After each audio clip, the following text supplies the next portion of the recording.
그의 겨울은 유독 시렸다.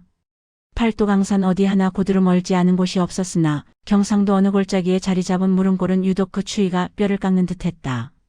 이곳은 이름만 무릉일 뿐 실제로는 탐관오리. 조칠성 사또의 수탈 아래 백성들의 고열이 마를 날 없는 지옥이나 다름없었다. 조칠성은 본래 장사치 출신으로 관직을 돈 주고 산 자였는데 그 수단이 어찌나 악랄한지 죽은 자의 수익까지 벗겨낼 놈이라는 소문이 자자했다. 백성들은 숨중에 울었고 고을의 국가는 비어갔으나 조칠성의 뒷마당에는 금괴가 산처럼 쌓여갔다. 그러던 어느 날 삭풍을 뚫고 낡은 갓에 다 떨어진 도포를 걸친 한 사내가 주막에 나타났다. 이름은 허장풍. 겉보기엔 그저 떠돌이 한량 같았으나 그의 눈빛망만은 한겨울 얼음판처럼 서늘했다. 허장풍은 주막 평상에 앉아 탁주 한 사발을 들이키며 주모에게 넌지시 물었다. 이 고을 사또가 그렇게 대단한 보물을 가지고 있다면서요. 주모는 기겁하며 입을 막았으나 허장풍은 그저 껄껄 웃을 뿐이었다. 사실 허장풍은 팔도에서 이름을 날리던 이른바 의로운 사기꾼이었다. 그는 가난한 자의 돈은 탐내지 않으나 부정한 방법으로 모은 재물은 반드시 주인 없는 돈으로 만드는 재주가 있었다. 그는 이미 조칠성의 악행을 듣고 그를 탈탈 털어버릴 계획을 세우고 온 터였다. 허장풍은 다음 날부터 기막힌 판을 짜기 시작했다. 그는 한양에서 내려온 거물급 치관으로 위장했다. 온갖 금치를 한 나침반을 들고 조칠성에 관저 뒷산을 사흘 밤낮으로 헤매는 척했다. 소문은 금방 퍼졌다. 한양에서 정승판서들도 줄을 서서 만난다는 천하제일의 직관이 우리 고을에 나타났다는 소식에 욕심 많은 조칠성의 귀가 쫑긋하지 않을 리 없었다. 조칠성은 즉시 허장풍을 관저로 불러들였다. 듣자 하니 귀한 눈을 가지셨다는데 내 운세를 좀 봐줄 수 있겠소? 허장풍은 짐짓거만한 표정으로 조칠성의 얼굴을 뚫어지게 쳐다보더니 갑자기 깊은 한숨을 내쉬었다. 사또 재물은 넘쳐나나 명줄이 짧으십니다. 이 집터 아래에 잠든 황금거북이 사또의 전기를 다 빨아먹고 있군요. 조칠성은 가슴이 철렁 내려앉았다. 황금거북이라니요? 그게 무슨 소리요? 허장풍은 목소리를 낮추며 속삭였다. 이 땅 밑에 고려 시대부터 전해 내려오는 황금거북상이 묻혀 있는데 그놈이 살아 움직이며 집안의 기운을 갉아먹고 있습니다. 당장 판에서 정화하지 않으면 석 달 안에 사또께서는 급사를 맞으실 겁니다. 겁 많은 조칠성은 그 말에 홀딱 넘어갔다. 허장풍은 한술 더 떠서 그 거북을 파내어 특수한 약물로 씻어내면 오히려 그 거북이 사또에게 영생과 더 큰 재물을 안겨줄 것이라고 꼬드겼다. 단 그 작업은 지극히 은밀해야 하며 사또가 가진 가장 귀한 보물들을 거북이 있던 자리에 잠시 재물로 채워 넣어야 거북의 노여움을 사지 않는다는 말도 안 되는 조건을 붙였다. 욕심에 눈이 먼 조칠성은 그날 밤 자신의 비밀 창고에 있던 금괴와 진주를 상자에 담아 허장풍이 지목한 마당 구석 구덩이에 밀어 넣었다. 허장풍은 밤새 기묘한 주문을 외우며 굿판을 벌이는 척했다. 연기가 자욱하게 피어오르고 조칠성이 정신을 못 차리는 사이 허장풍은 미리 매수해둔 장사들과 함께 구덩이 속의 보물 상자를 빼돌리고 그 자리에 미리 준비해둔 노쇠 거북이를 금박으로 정교하게 입혀 묻어버렸다. 그리고 다음날 아침 허장풍은 땀을 뻘뻘 흘리며 이제 거북의 저주가 풀렸습니다. 라고 외치며 가짜 황금 거북을 꺼내 보여주었다. 조칠성은 번쩍이는 거북을 보고 입이 귀에 걸렸다. 하지만 기쁨도 잠시 허장풍은 이 거북이 완전히 길들여질 때까지 사흘 동안 누구도 이 마당에 발을 들여선 안 됩니다. 저도 기도를 드리러 잠시 산에 다녀오겠습니다. 라며 유유히 사라졌다. 사흘 뒤 조칠성이 마당 구덩이를 확인했을 때 그곳에 있던 금괴 상자는 간데없고 욕심은 죽음을 부르고 나눔은 덕을 부른다는 글귀가 적힌 종이 한 장만 덩그러니 놓여 있었다. 조칠성이 뒷목을 잡고 쓰러질 때 허장풍은 이미 고을 밖에서 그 보물들을 가난한 백성들에게 곡식과 천으로 바꾸어 나누어 주고 있었다. 하지만 이야기는 여기서 끝이 아니었다. 조칠성은 분노에 차 광군들을 풀어 허장풍을 쫓게 했다. 허장풍은 쫓기는 와중에도 여유를 잃지 않았다. 그는 도망치던 중 길목에 있는 또 다른 탐관오리 김부자의 집으로 숨어들었다. 김부자는 조칠성과 사이가 좋지 않기로 유명했는데 허장풍은 김부자에게 가서 조사또가 지금 미쳐서 자기 집 보물을 다 털어 이쪽으로 오고 있다. 당신의 보물을 지키려면 지금 당장 마당에 가짜 괴짝들을 쌓아놓고 광군들을 유인해야 한다고 거짓 정보를 흘렸다. 광군들이 들이닥쳤을 때 김부자의 마당에는 괴짝들이 가득했고 광군들은 그것이 사또의 잃어버린 보물인 줄 알고 들이닥쳤다. 김부자는 자기 재산을 뺏으러 온 줄 알고 광군들과 난투극을 벌였다. 이 아수라장 속에서 허장풍은 다시 한번 광군들의 말 한마리를 훔쳐타고 바람처럼 사라졌다. 무릉골 백성들은 난생 처음으로 배불리 먹으며 허도령이야말로 하늘이 내린 신선이라며 칭송했다. 조칠성은 화병으로 자리에 누웠고 한양에서 내려온 암행어사는 조칠성의 비어버린 곡간과 백성들의 증언을 토대로 그를 파직하여 유배를 보냈다. 허장풍은 어느 높은 고갯마루에 서서 지는 노를 바라보며 곤방대를 물었다. 그의 보침은 가벼웠으나 그의 발걸음은 어느 때보다 당당했다. 그는 다음 목표를 생각하며 미소를 지었다. 저 멀리 남쪽 고을에 또 다른 욕심쟁이 영감이 산다는 소문을 들었기 때문이다. 세상에 돈이 썩어나는 곳이 많으니 내가 좀 치워줘야겠구나. 허장풍의 웃음소리가 산울림이 되어 골짜기를 타고 내려갔다. 길은 끝이 없었고 그의 이야기도 이제 막 시작일 뿐이었다. 그는 다시 한번 낡은 삿갓을 눌렀으며 저작거리를 향해 걸음을 옮겼다. 그가 지나가는 자리마다 억눌렸던 백성들의 웃음꽃이 피어났고 부정한 자들의 간담은 서늘해졌다. 이것이 바로 조선 땅을 뒤흔들었던 전설적인 야담의 주인공 허장풍의 첫 번째 무용담이었다. 허장풍의 발걸음은 남쪽으로 향할수록 가벼워졌으나 그가 품은 생각은 깊어만 갔다. 그가 향하는 곳은 전라도와 충청도가 맞닿은 비옥한 땅, 금구라 불리는 고을이었다. 그곳에는 김만석이라 불리는 자가 살고 있었는데 만석군이라는 이름에 걸맞지 않게 그 인색함이 천하의 둘째가라면 서러울 정도였다. 소문에 의하면 자기 집 대문 앞을 지나가는 거지에게 물 한 바가지 주는 것도 아까워 대문을 꽁꽁 걸어 잠그고 제 부모 제사상에도 이웃집에서 빌려온 사과를 올렸다가 제사가 끝나면 고스란히 돌려줄 정도로 지독한 구두쇠였다. 허장풍은 그 소문을 듣고 무릎을 탁 쳤다. 제 것 아까워하는 놈일수록 남의 떡에 눈이 뒤집히는 법이지. 금구고을에 도착한 허장풍은 이번에는 직관도 도사도 아닌 기괴한 차림의 장사치로 변장했다. 그는 어디서 구했는지 모를 반짝이는 유리구슬. 몇 개와 서역에서나 쓸 법한 기묘한 문양이 새겨진 비단 주머니를 허리춤에 찼다. 그리고는 김만석의 집 근처 주막에서 며칠간 아무 말도 없이 금가루 섞인 먹물로 종이에 복잡한 수식을 써 내려가는 신용을 했다. 주막 사람들은 수군거렸다. 저 양반은 대체 뭐 하는 사람인데 저리 귀한 금물을 종이에 바르고 있나? 소문은 순식간에 담장을 넘어 김만석의 귀에 들어갔다. 남의 집 담장에 귀를 대고 살던 김만석은 참지 못하고 하인을 보내 허장풍을 사랑방으로 초대했다. 사랑방에 들어선 허장풍은 김만석을 보고도 인사조차 하지 않고 벽에 걸린 그림과 방 안의 기운을 살피는 척하며 혀를 끌끌 찼다. 아깝구려 아까워. 이 천하의 명당에 앉아 고작살이나 축내고 있다니. 김만석은 그 소리에 눈이 번쩍 뜨였다. 아니 대사님. 그게 무슨 말씀이요? 내가 이 고을에서 제일 가는 부자인데. 쌀이나 축낸다니요? 허장풍은 비웃듯 웃으며 품에서 작은 유리병 하나를 꺼냈다. 그 병 안에는 푸른빛을 띠는 소금이 가득 들어 있었다. 이것은 서역에서 온 은을 부르는 소금이라네. 이것을 땅에 뿌리고 달빛을 사흘간 쬐면 그 땅 밑에 숨어있는 은맥이 반응하여 지표면으로 솟아오르게 되지. 사도의 땅을 보니 은맥이 줄줄 흐르고 있는데 주인이 그걸 모르니 땅이 통곡을 하고 있단 말이오. 욕심 많은 김만석은 침을 꿀꺽 삼켰다. 은맥이라니. 그게 정말이요? 그럼 그 소금을 나에게 좀 팔 수 없겠어? 허장풍은 짐짓난처한 표정을 지었다. 이 소금은 팔 수 있는 물건이 아니오. 내가 평생을 바쳐 모은 것이고 한번 뿌리면 그 양만큼의 은을 얻을 수 있지만 뿌리는 사람의 정성이 부족하면 오히려 땅의 노여움을 사 재산이 거덜난다오. 사또처럼 의심 많고 재물만 아는 분께는 위험한 물건이지요. 김만석은 자존심이 상한 척하며 금고에서 금괴 한 덩이를 꺼내 탁자에 놓았다. 이 정도면 내 정성이 보이겠어? 제발 그 소금의 비법을 알려주시오. 허장풍은 마지못해 승낙하는 척하며 판을 키웠다. 좋소. 정성을 보이시겠다면 사흘 뒤달이 가장 밝은 밤에 고을 뒤편 김사또 소유의 황무지에서 시험해 봅시다. 다만 은맥을 깨우려면 마중물이 필요한 법. 은계 100덩이를 그 땅 밑에 미리 묻어두어야 하오. 은이 은을 부르는 법이니까요. 김만석은 잠시 망설였으나 눈앞에 푸른 소금이 달빛에 영롱하게 빛나는 것을 보자 이성이 마비되었다. 그는 은밀히 수하들을 시켜 자신의 비밀 창고에서 은계 100덩이를 꺼내 황무지 구덩이에 묻었다. 허장풍은 그 위에 푸른 소금을 뿌리고 기묘한 주문을 외우며 사흘 밤낮을 기도하는 척했다. 대망의 사흘째 밤 구름이 달을 가린 틈을 타 허장풍은 미리 짜둔 계획을 실행했다. 그는 김만석이 은계를 묻은 구덩이 옆에 또 다른 구덩이를 파두었고 교묘한 장치로 은계 상자를 바꿔치기했다. 그리고 다음날 새벽 김만석을 황무지로 불러냈다.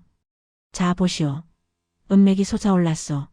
허장풍이 가리킨 곳에는 밤새 그가 묻어둔 반짝이는 노쇠 덩어리들이 흙 위로 삐져나와 있었다.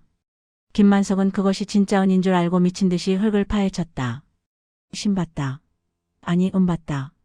김만석이 정신없이 흙탕물을 뒤집었으며 노쇠를 주워 담는 사이 허장풍은 은계 백덩이가 든마차를 끌고 유유히 고를 빠져나갔다. 허장풍이 떠난 지 반나절이 지나서야 김만석은 자신이 주워 담은 것이 며칠만 지나면 시커멓게 변할 노쇠 조각이라는 것을 깨달았다. 그는 비명을 지르며 관가에 신고하려 했으나 생각해보니 자신의 은계를 몰래 땅에 묻은 것 자체가 세금을 피하려던 불법 행위였기에 입을 번긋할 수도 없었다. 결국 김만석은 제 꾀에 제가 넘어가 화병으로 사흘을 알아누웠다. 한편 허장풍은 그 은계들을 전라도 일대의 흉년으로 굶주리는 마을들의 익명으로 뿌렸다. 어느 마을 정자나무 밑에는 쌀가마니가 산더미처럼 쌓였고 어느 집 문 앞에는 아이들의 약값이 든 주머니가 놓였다. 길 위에서 다시 만난 허장풍의 동료, 재빠른 발을 가진 번개가 물었다. 형님 이번에도 크게 한 건 하셨는데 좀 쉬었다 가시죠. 허장풍은 가끈을 고쳐매며 멀리 보이는 한양 쪽 하늘을 바라보았다. 쉴 틈이 어디 있느냐. 이제 진짜 거물들이 사는 곳으로 가야지. 궁궐 밑바닥에서 백성들 피 빠는 기생충들이 아직도 떵떵거리며 살고 있다더구나. 거기 가면 은계 100개가 아니라 나라 전체를 들었다 놓을 판이 기다리고 있을 게야. 허장풍의 눈에는 장난기 섞인 미소와 함께 형언할 수 없는 비장함이 감돌았다. 그는 번개와 함께 주막에서 국밥 한 그릇을 뚝딱 비우고는 다시 길을 나섰다. 바람이 불어와 그의 도포자락을 휘날리게 했고 길가의 핀 들꽃들도 그의 행차를 반기는 듯 고개를 숙였다. 허장풍이 가는 길에는 항상 소문이 앞서갔고 그 소문은 억눌린 자들에게는 희망이, 가진 자들에게는 공포가 되었다. 이제 그의 발걸음은 권력의 중심부인 한양을 향해 한 걸음씩 다가가고 있었다. 그곳에는 어떤 기상천외한 사기극이 기다리고 있을지, 그리고 그가 이번에는 또 어떤 의로운 도둑질로 세상을 놀라게 할지 길가에서 소식을 기다리는 백성들의 가슴은 벌써부터 설레기 시작했다. 이야기는 끝날 줄 모르고 그의 뒤로 긴 그림자가 노을빛을 따라 한양 도성으로 길게 뻗어나갔다. 한양으로 향하는 길목은 남쪽의 한적한 고갯길과는 차원이 달랐다. 남대문을 향해 뻗은 대로에는 팔도에서 올라온 보따리상과 말을 탄 관원들 그리고 한탕을 노리는 무례배들로 북새통을 이뤘으나 허장풍의 눈에 들어온 것은 화려한 도성의 풍경이 아니라 성벽 아래 웅크린 채 죽 한 그릇으로 하루를 버티는 유민들의 처참한 몰골이었다. 그는 입술을 지그시 깨물었다. 도성 안의 권세가들이 기름진 고기를 씹으며 태평성대를 노래할 때 그 고기 기름은 모두 이들의 고열에서 나온 것임을 누구보다 잘 알았기 때문이다. 허장풍은 번개에게 나지막이 지시했다. 이번 판은 예전처럼 구멍가게 수준이 아니다. 한양의 큰손 민판서의 집을 노린다. 그자는 임금의 눈을 가리고 매관매직을 일삼아 나라의 기둥을 뿌리째 뽑아먹는 자다. 그자의 곳간을 열면 한양 성내 굶주린 백성들이 한 달은 배불리 먹을 게야. 허장풍은 이번에 전혀 새로운 인물로 탈바꿈했다. 그는 한양 최고의 비단 상점에서 가장 비싼 비단으로 지은 도포를 입고 머리에는 옥관자를 달았으며 손에는 청나라에서 건너왔다는 진귀한 보석이 박힌 부채를 들었다. 그는 자신을 청나라 황실과 거래하는 거상 장대인이라 칭하며 한양에서 가장 화려한 기루인 모란각에 자리를 잡았다. 그는 며칠 동안 천금 같은 돈을 물쓰듯 하며 기생들과 한량들의 마음을 샀고 자연스럽게 민판서의 귀에 자신의 존재를 각인시켰다. 민판서는 평소 서역의 진귀한 보물과 황금에 미쳐 있다는 소문이 자자했으니 장대인이라는 신비로운 인물이 들고 왔다는 태양의 구슬 이야기에 눈독을 들이지 않을 수 없었다. 민판서는 마침내 허장풍을 자신의 비밀 별장으로 초대했다. 삼엄한 경비를 뚫고 들어선 허장풍은 민판서의 탐욕스러운 눈빛을 확인하고는 회심의 미소를 지었다. 그는 품 안에서 눈이 시리도록 번쩍이는 황금 상자를 꺼내 보였다. 그 안에는 어른 주먹만한 크기의 기묘한 빛을 뿜어내는 투명한 구슬이 들어있었다. 판서 어른, 이것이 바로 서역의 화산 깊은 곳에서 채취한 1월 신주입니다. 이것을 밤낮으로 곁에 두면 사방의 재물이 스스로 몰려들고 무엇보다 이 구슬이 닿는 금속은 일정 시간이 지나면 순금으로 변하는 신비한 힘을 지니고 있지요. 민판서는 헛웃음을 쳤으나 허장풍이 미리 준비해둔 독특한 화학 약품을 바른 은숟가락이 구슬에 닿자마자 순식간에 누런 황금빛으로 변하는 것을 보고는 넋을 잃었다. 사실 그것은 허장풍이 연금술사에게 배운 눈속임이었으나 욕심에 눈이 먼 민판서에게는 기적으로 보였다. 민판서는 떨리는 목소리로 물었다. 이 보물을 내게 넘길 수 있겠어?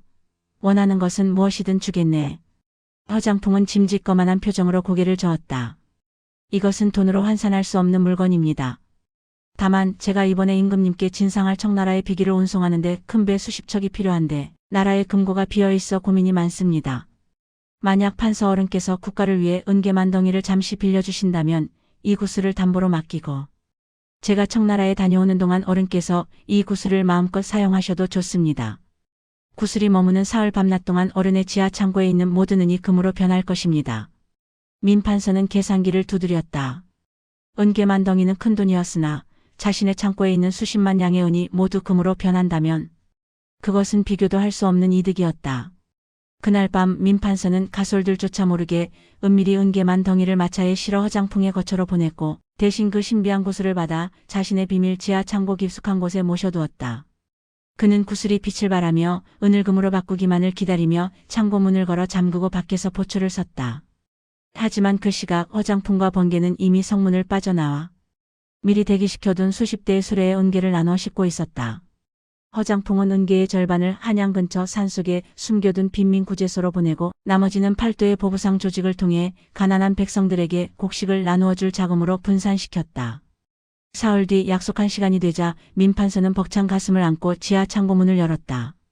그러나 그를 맞이한 것은 눈부신 황금이 아니라 화산의 열기가 식어버린 듯 검게 변해버린 유리구슬과 탐욕은 눈을 멀게 하고 정직은 길을 열어준다는 허장풍의 친필 편지 한 장뿐이었다. 민판서는 비명을 지르며 졸도했고 그의 집안은 발칵 뒤집혔다. 하지만 이미 은계는 먼지처럼 흩어져 백성들의 배를 채우는 쌀로 변해버린 뒤였다. 한양 도성 전체가 장대인의 기막힌 사기극으로 들썩였으나 가난한 이들은 남몰래 웃음을 지었다. 허장풍은 북한산 보현봉 꼭대기에 올라 한양 도성을 내려다보았다. 곁에 서 있던 번개가 물었다. 형님, 이제 정말 위험해졌습니다. 포교들이 형님의 몽타주를 들고 눈에 불을 켜고 찾고 있어요. 이제 어디로 가실 겁니까? 허장풍은 부채를 착 펼치며 호쾌하게 웃었다. 위험할수록 재미있는 법이지. 이번에는 임금님이 계신 궁궐 안으로 직접 들어가 볼 생각이다. 민판서 같은 놈들을 뒤에서 조종하는 더 큰 그림자가 궁 안에 있다고 하더구나. 그자가 가진 보물은 은계만 덩이가 아니라 이 나라의 명운이라니 그 정도는 훔쳐봐야 사기꾼 소리 좀 듣지 않겠느냐. 그는 삿갓을 깊게 눌러쓰고 다시 산길을 내려가기 시작했다. 그의 등 뒤로 아침 해가 떠오르며 한양의 기와 지붕들을 황금빛으로 물들였다. 진짜 황금은 창고에 갇힌 쇳덩이가 아니라 사람들의 얼굴에 피어나는 웃음이라는 것을 그는 잘 알고 있었다. 허장풍의 발걸음은 이제 금지된 구역인 궁궐의 담장을 향해 거침없이 나아갔다. 그가 궁궐 안에서 벌일 상상 초월의 판은 과연 무엇일지, 그리고 그가 이번에는 누구의 가면을 쓰고 권력의 심장부를 뒤흔들지 바람조차 그의 행방을 숨기며 숨죽이고 있었다. 허장풍은 궁궐의 심장부에 침투하기 위해 이번엔 팔도에서 이름난 눈먼 예언자로 변장했다. 그는 매관매직의 우두머리인 김정승에게 접근해 백성의 피눈물이 살기가 되어 가문을 멸할 것이라 위협했다. 겁에 질린 김정승은 허장풍의 가문 이설에 속아 평생 모은 부정축 재물을 정화한다며 성박 골짜기로 실어 날랐다. 그러나 그곳엔 허장풍이 미리 포섭한 빈민들이 대기하고 있었고 쏟아본 재물은 곧장 굶주린 백성들의 양식이 되어 사방으로 흩어졌다. 그뿐만이 아니었다. 허장풍은 재물을 운반하던 마지막 마차 바닥에 교묘한 장치를 해두어 마차가 대궐 한복판을 지날 때 김정승의 비밀 장부들이 비처럼 쏟아지게 만들었다. 아침 조회가 시작되자마자 온갖 비리가 적힌 종이들이 임금의 발치에 굴러다녔고 격노한 임금은 즉시 김정승을 압송하라 명했다. 권세가 당당하던 자의 몰락은 단 한순간이었다. 소동이 극에 달했을 때 허장풍은 이미 예언자의 옷을 벗고 평범한 나졸로 변복해 유유히 궁궐을 빠져나오고 있었다. 멀리서 들려오는 백성들의 환호성을 들으며 곁에 있던 번개가 물었다. 형님, 이제 정말 끝입니까? 허장풍은 삿갓을 고쳤으며 호쾌하게 웃었다. 끝이라니 이제 겨우 먼지 한 줌 털어냈을 뿐이다. 세상 어딘가에 또 억울한 눈물 흘리는 이가 있다면 이 허장풍의 사기극은 멈추지 않을 게야. 그는 낡은 퉁소를 불며 새벽 안개 속으로 사라졌다. 그날 이후 탐관오리들은 제 그림자만 보고도 허장풍이 온 줄 알고 벌벌 떨었으며 백성들은 그가 자신들의 웃음 속에 살아있음을 믿어 의심치 않았다. 의적 허장풍의 이야기는 그렇게 전설이 되어 팔도 강산에 영원히 흐르게 되었다.